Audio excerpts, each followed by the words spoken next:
दोस्तों, उषा रानी गुप्ता क्रिएशन में आप सबका स्वागत है।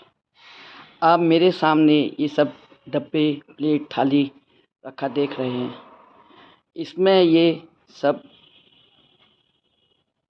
देसी, अब मैं उसको देसी नहीं कहूँगी, स्वदेशी कहूँगी, बीजों के फूलों के बीज हैं। आजकल मेरा सुबह 1 घंटे 2 घंटे और शाम को गार्डन में यही काम रहता है कि मैं सूखे सूखे फूलों के बीज निकालती रहती हूँ। अब मैं आपको दिखाती हूँ कि किस तरह से बीज सूखते हैं और किस तरह से निकालती हूँ, और मैं ये क्यों निकालती हूँ ये भी मैं आपको बताऊँगी। मेरा वीडियो आपको अच्छा लगे तो लाइक कीजिए, अपने दोस्तों को शेयर कीजिए, वो भी इस बात को सीखें। ये मोटिवेशन वीडियो है। हम हमेशा अपनी स्वदेशी की बातें करते हैं, लेकिन अपनी वस्तु को भूलते जा रहे हैं और अपनी धरोहर को भी नष्ट कर रहे हैं। हमारे जो फूल हैं देसी, वो इतने खूबसूरत होते हैं कि आपने सुना होगा बद्रीनाथ के रास्ते में एक फूलों की घाटी है। वहाँ जब फूल खिलते हैं तो इतने खूबसूरत लगते हैं कि वहाँ से देश विदेश से कहाँ से लोग घूमने आते हैं। लेकिन हम अब हाइब्रिड में ही लगे हुए हैं, हाइब्रिड ले रहे हैं। उनको हमें हर साल ख़रीदना पड़ता है, क्योंकि उनके बीज तैयार नहीं होते, और तैयार कर भी लेंगे तो उसके पौध तैयार नहीं होते। लेकिन हमारे देसी बीज और स्वदेशी बीज जो आप एक बार लगा लेंगे तो आप उसके बीज इकट्ठे करते रहेंगे तो आप सालों साल स्वयं तो उसका फ़ायदा उठाएंगे ही, और अपने दोस्तों को भी उसका फ़ायदा उठवाएंगे।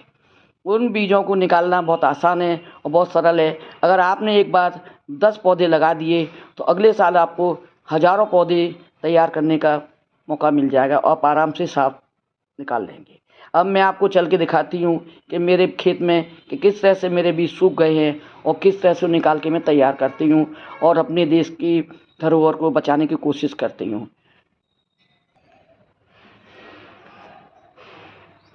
हमने अपने गार्डन का व्यू पहले दिखाया था, आप लोगों ने देखा होगा कि किस तरह से खिला हुआ था।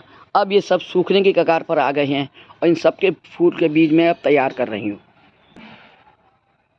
ये सभी फूल सूख चुके हैं और इनको मैं अब तैयार कर रही हूँ। आप भी इस तरह से निकालें और अपने फूलों को बचाएं। बारहमासी पौधे के फ़ायदे और लाभ के विषय में मैंने पहले भी वीडियो डाला है, आपने देखा होगा। नहीं देखा होगा तो इसका लिंक मैं आपको दे दूँगी कि आपकी सेहत के लिए कितने लाभदायक है। आपने मेरा 22 और 23 का गार्डन व्यू देखा होगा, मैं आप वीडियो डाला था। अगर आपने नहीं देखा होगा तो मैं आपको लिंक दे दूँगी, आप फिर से देख लीजिए कि किस तरह से हरा भरा रहता है और पूरा लगता है जैसे फूलों की चादर बिछ गई हो। आप मेरे सामने बारहमासी के पौधे देख रहे हैं। आज नर्सरी पे आप जाइए तो आपको बारहमासी के पौधे नहीं मिलते, क्योंकि ये पौधे सस्ते होते हैं और ईजीली मल्टीप्लाई हो जाते हैं। तो वो इन पौधों को नहीं बेचना चाहते, क्योंकि इससे उनको इनकम कम होती है। अब वो हाइब्रिड के पौधे बारहमासी के बेच रहे हैं। किसी भी नर्सरी में जाइए आपको जल्दी बारहमासी पौधा नहीं मिलेगा।